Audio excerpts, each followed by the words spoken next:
आज मैं the Holi night demon Hunter movie को एक्सप्लेन करूंगी, जो कि एक कोरियन सुपरनैचुरल हॉरर मूवी है। मूवी की फर्स्ट सीन में हमें एक न्यूरो डॉक्टर जोंग योन को दिखाई जाती है, जो यहाँ अपनी छोटी बहन योनसो के बारे में बताती है, जिसकी दिमागी हालत बहुत खराब थी और इसीलिए उसे हर टाइम कैमरा में ऑब्जर्व किया जाता था। यहाँ हमें पता चलता है कि उसकी मॉम की कैंसर से मौत होने के बाद योनसो एक रिमोट हाउस में रहने के लिए गई थी। अब हमें योनसो को दिखाई जाती है, जिसकी कुछ टेस्ट वगैरह हो रही थी, लेकिन तभी वो गायब हो जाती है कि तभी वो इनके सामने आ जाती है और बड़ी ही अजीब तरीके से हंसने लगती है और ये सी नहीं कट जाती है और हमें एक डीमन हंटर्स के टीम को दिखाई जाती है। यहाँ बाऊ, किम और सैरेन थी। यहाँ इनके पास एक आदमी आता है जिसकी बेटी अचानक गायब हो गई है। वो आदमी अपनी बेटी सुजीन को ढूंढने के लिए डिटेक्टिव को भेजा था, लेकिन उनके साथ बहुत अजीबोगरीब चीजें हुई और उनमें से 2 लोग मारे गए और एक का कंडीशन बहुत खराब है। यहाँ पे वो बाऊ को उसकी बेटी को ढूंढने के लिए कहता है, तो बाऊ राजी हो जाता है और वो आदमी इनको पैसा भी देता है। अब ये लोग सुजीन को ढूंढने के लिए निकल जाती है।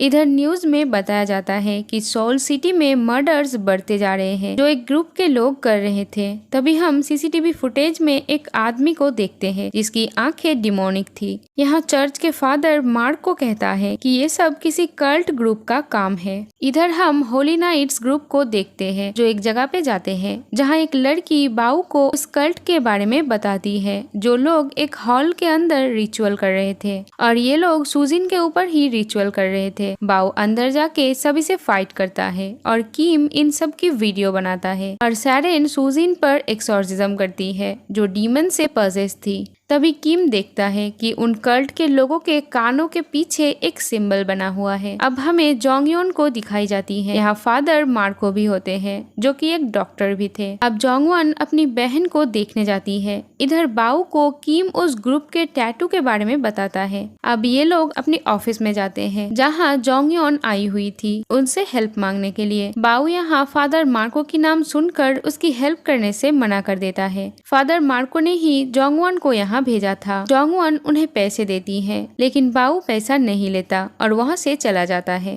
तो जोंगवन सैरेन को एक पेन ड्राइव देती है और कहती है कि बस एक बार इन वीडियोस को देख लेना और फिर बताना कि आप मदद करोगे या नहीं। अब जोंगवन अपनी बहन के पुराने वीडियोस को देख रही थी। तभी उसे पता चलता है कि उसकी बहन उसकी रूम में नहीं है, तो वो जल्दी से उसे चेक करने जाती है। तभी हम योनसू को उसके पीछे देखते हैं, लेकिन जैसे ही वो पीछे मुड़ती है, वहाँ पे तो कोई भी नहीं था। तभी जोंगवन देखती है कि उसकी बहन तो बेड पे ही है। नेक्स्ट सीन में वो फादर मार्को से बात करती है। फादर मार्को को जोंगवन बताती है कि बाऊ उसकी मदद करने से मना कर दी है। इधर किम बाऊ को उस पेन ड्राइव की वीडियो देखने के लिए कहता है, लेकिन बाऊ नहीं देखता। कि तभी यहाँ पे फादर मार्को आते हैं। मार्को कहता है कि जोंगवन की बहन की हालत बहुत खराब है। बाऊ कहता है कि पास्ट में फादर मार्को के गलती के वजह से उसने बहुत कुछ सहा था और बहुत लोग सैक्रिफाइस भी हुए थे। फादर की वजह से लूसीफर नाम का इविल भी आजाद हुआ था। बाऊ मार्को को उसका काम करने से साफ मना कर देता है। अब हम सैरेन को देखते हैं, जो किम को बताती है कि 3 साल पहले बाऊ ने उनको लूसीफर नाम के डीमन से बचाया था।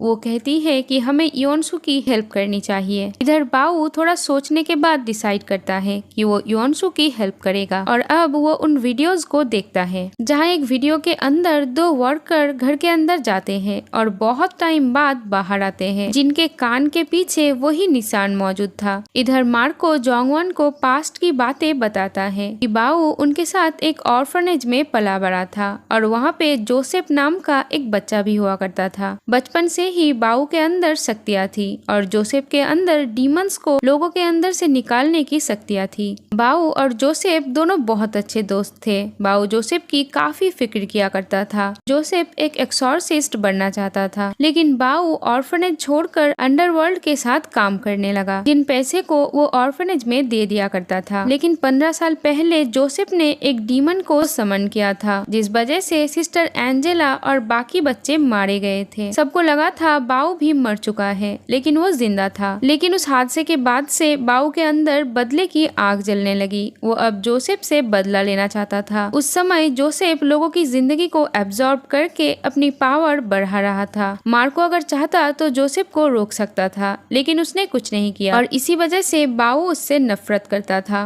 और कहीं न कहीं मार्को के वजह से ही लूसीफर आजाद हुआ था। रात में बाऊ जोंगवन को कॉल करता है और उनसे मिलना चाहता है और अब ये तीनों जोंगवन से मिलते हैं और वो उन लोगों के बारे में उसे बताता है जो उसके घर आता जाता रहता था। उनके ही वजह से उनकी बहन की ये हाल है। जोंगवन उन्हें कहती है कि आप लोग मेरी बहन को बचा लो। तो अब ये लोग उसकी बहन के पास जाती है, जिसकी हालत बहुत खराब थी। सैरन उससे बात करने की कोशिश करती है कि तभी अचानक से वो अजीब हरकत करने लगती है। तो सैरन उसे कंट्रोल करती है, लेकिन वो अपनी पावर से यहाँ से गायब हो जाती है। तो ये सीसीटीवी में चेक करती है तो योनसू इन्हें सब जगह पे दिख रही थी। तो सैरन अपनी पावर से उसकी पता लगाता है कि तभी कोई योनसू को अंधेरे में खींच लेता है। तभी वो रोड के बीच में आ जाती है। जोंगवन उसके पास जाती है, लेकिन तभी एक ट्रक इनके तरफ ही बढ़ता है, लेकिन होली नाइट टीम इन्हें बचा लेती है। अब ये लोग योनसू को उसके ही घर पे ले जाती है और ये लोग उसे चेयर से बांध देती है और उसके आसपास नमक से घेरा बनाया जाता है और सैरन उसका काम शुरू करता है। वो डीमन बहुत ज्यादा पावरफुल था कि तभी घर के अंदर अंधेरा हो जाता है कि तभी जोंगवन पॉजेस्ड हो जाती है। तो ये लोग उसे संभालती है, लेकिन इन्होंने तो नमक का घेरा बनाया था, तो डीमन उसको पॉजेस्ड कैसे कर सकता है। अब सैरन को दीवार के पीछे कई सारे डिमोनिक साइंस बने हुए मिलते हैं। इसी के वजह से ये डीमन पावरफुल हो रहा था। सैरन उन साइंस की पावर को कम करती है, लेकिन तभी योनसू कहती है कि उसे लगता है कि कोई उसके बॉडी से निकल रहा है। ये सुनकर जोंगवन उसके पास जाने लगती है, लेकिन हम देखते हैं कि डीमन तो अभी भी उसके अंदर ही है। वो डीमन यहाँ अपना नाम बताता है, जो लूसीफर है, जिसने ऑर्फनेज के सारे बच्चों को मारा था।